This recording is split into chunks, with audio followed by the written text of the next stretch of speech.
Welcome to Beyond Overeating by Wholesome Lifestyle Project, the Overeating Podcast, where I'll be showing up weekly to share with you what I've learned during my binge eating recovery, helpful tools such as yoga, mindfulness, and energy medicine.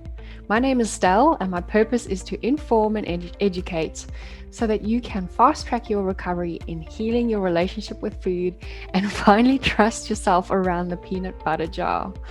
Join me as I share top tips, my struggles and triumphs to help inspire or just entertain.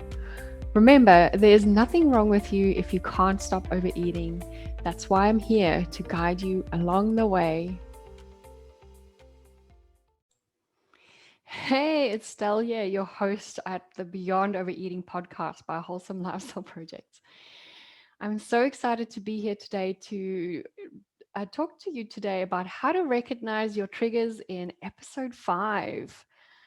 So, I've been gearing up to launch my brand new control overeating program, and things are just heating up here.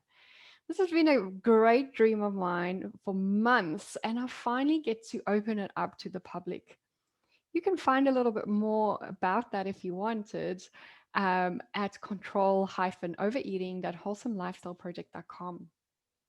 Now, when launching a new program, it can be quite daunting. There's a lot of loose ends, there's a lot of testing, there's a lot of market research that needs to go into this program, and a lot of little things to consider, you know, and it can be slightly overwhelming juggling a few balls in the air. And in the past, feeling this excitement and also this little bit of overwhelm with the pressures of getting everything done in time, this would have sent me into the pantry. And I've learned by being a type A personality, wanting everything to be perfect or going smoothly all the time is what often triggered my binge eating. This was something that I didn't realize at the time. I used to think my binge eating would just pop out of nowhere. I had no idea as to what caused it. But upon reflection, I now realize that my type A personality, that pursuit of perfection, is what actually caused a lot of my overeating. So today, I really just wanted to share with you how you can start recognizing your triggers so that you can actually start avoiding your urges and move away from those behaviors. And this is really empowering and just something that's really going to just catapult you into that next level.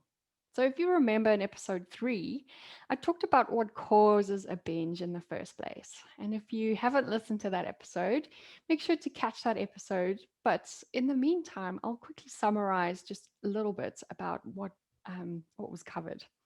So, binge is caused by an urge, and the urge to binge is triggered by either hunger, emotion, or habits. And without that urge, there is no binge, you guys.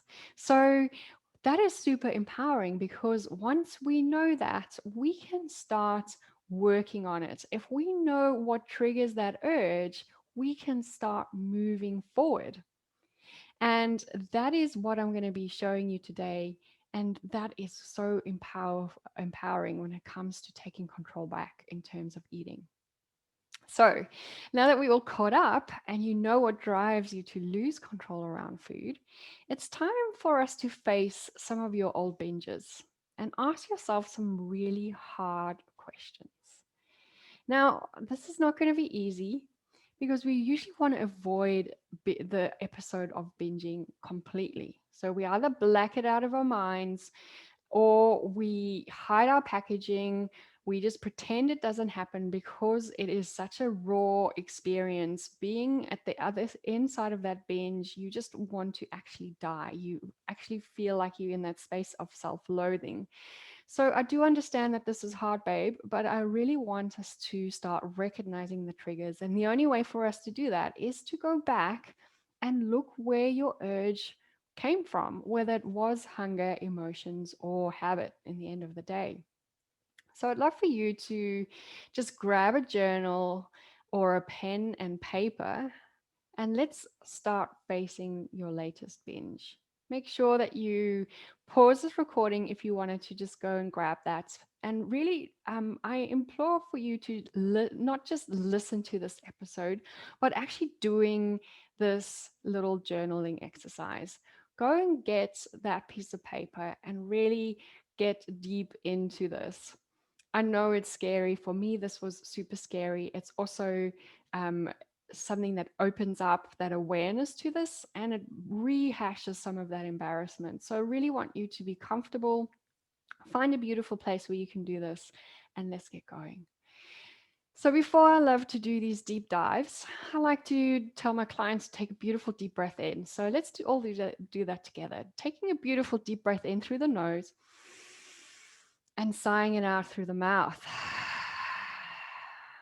Two more like that. Inhale deeply. You can close down your eyes here if you wanted to. It really just helps you focus. Beautiful inhale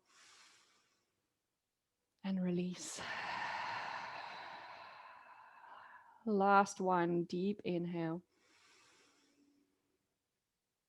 And on the exhale, release all the air out.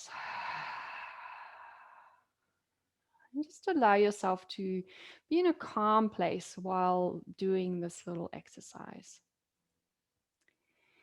So we're going to approach this with curiosity instead of judgment. So take your time here. And if you do feel that judgment coming up, just tell yourself, I am trying to heal, and this is the only way I can do that. So make that your mantra as you go through these journal prompts. So the first journal prompt is, what happened right before this binge? Just try and reflect back. Where were you? What situation were you in? How were you feeling? Were you hungry? Was there an overbearing emotion? Were you anxious? Did you have a deadline? Did you just have an argument? Were you exhausted? What happened before that binge? Now, if you need to pause this and really take time to reflect, then make sure to do that because this can get quite detailed actually. The more information you have, the more understanding you'll have around your behavior around food. Next question. How was your day? Was it relaxing? Was it stressful? Were you stuck in one position at your desk all day where you just couldn't move at all? Or did you just have one of those days where you just felt like you didn't touch sides? Again, just taking your time to really reflect on what happened. Next journal prompt is, did I feel hungry at any point during the day? Now, you might think that this is a crazy question, but if you remember, the one of the biggest causes of binge eating is hunger.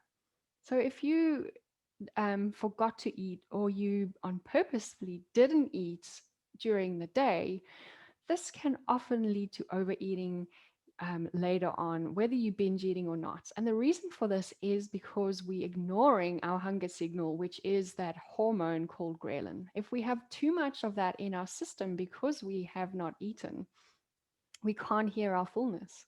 And often that can lead to overeating, where we just feel absolutely stuffed, or it can actually lead to a continued binge throughout the day, the rest of the day. So making sure that you weren't hungry during the day is a valid question. Next, what was the food zombie telling you before the binge? Now, the food zombie is that urge.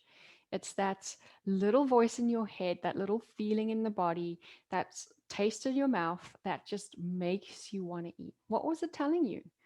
Was it quiet? Or was it being so persistent, saying, you just got to eat this to get this day over with? I'm having such a bad day. I'll start again tomorrow. What was it saying? And the next question is, what pattern with food keeps repeating itself for you? So if you had to think back, how are you with food? Do you sneak food? Is food something that you are relaxed around? Is it that you restrict your calories most of the time and then you find yourself binge eating, every couple of days? What's coming up for you? What is the pattern that keeps repeating itself? This is such a big one for me. I didn't realize I had a pattern. I just thought that these things happen on impulses where I just lost my willpower. However, habits happen in patterns. So if we can identify the pattern, we can link it to a habit. So now that you have a little bit more insight on what causes your triggers, you'll probably start seeing things that stand out for you. So I'd really like for you to just take a moment, read what you've written, take a beautiful deep breath in, and allow yourself to just see this for what it is. Just see it as data instead of, that flogging stick, like I like to call it. This is not something that you're going to use to beat yourself up with. So now that we have a little bit more insight about what triggers you, we're going to look at how to manage your triggers. And the first one is don't go hungry.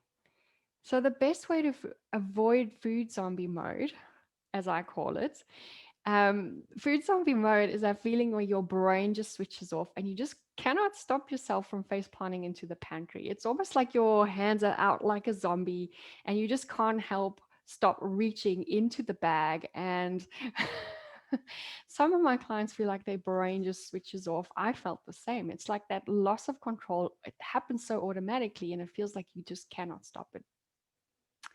So, in order to avoid this food zombie mode, we need to stop dieting and never go hungry.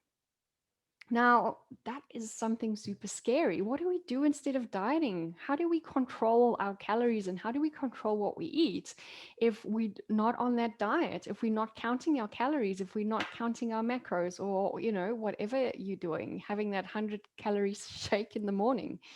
What is the answer? So, the answer is to start healing that relationship with food.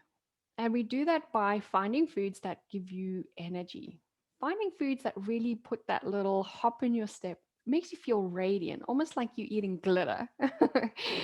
And when you eat these foods, make sure that you eat them mindfully, whether you're eating a piece of chocolate or whether you're eating a salad. Make sure that you are fully present and enjoying every single bite.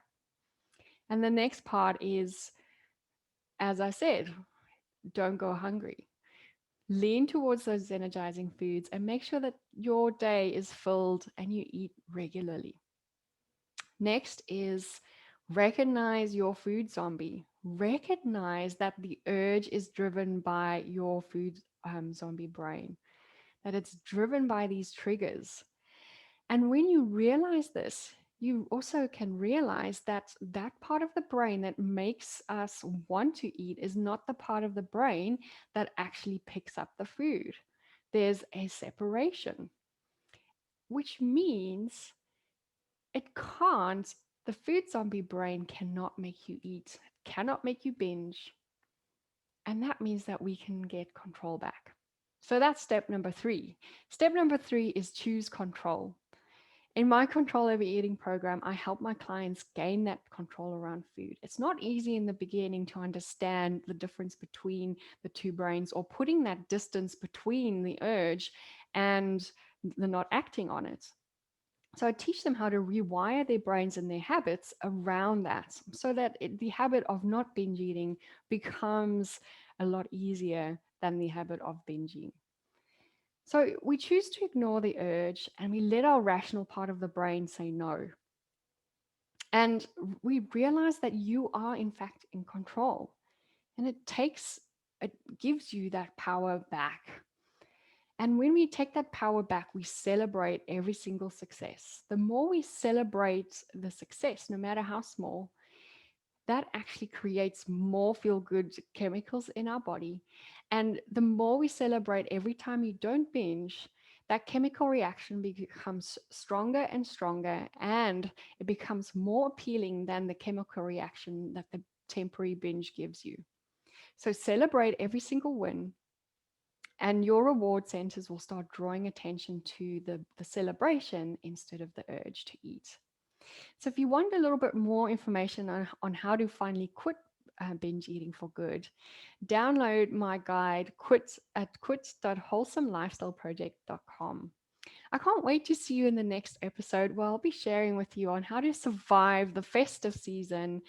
And that is going to be such a great one as we gear up towards the end of the year. This episode's being recorded close to the end of November 2020, and it's been quite a long year for everyone, and everyone is a little bit anxious about how we're going to survive the festive season. So I can't wait to see you in that episode. Looking forward to it. Bye. Thank you so much for joining me today, and don't forget to share this with all your friends. You can do this by adding this to your Instagram story and tagging me at Wholesome Lifestyle Project, or by simply telling them about it. If you could rate and review on whatever platform you are listening, this will go a long way in helping me get this podcast out there so that I can share my message and help as many women out there struggling with food issues as I can. Don't forget, you can follow me on Instagram on Wholesome Lifestyle Project, or connect with me on LinkedIn. My name's Coombe-Heath, and that's where you'll find me on LinkedIn. I'll talk to you soon. Bye.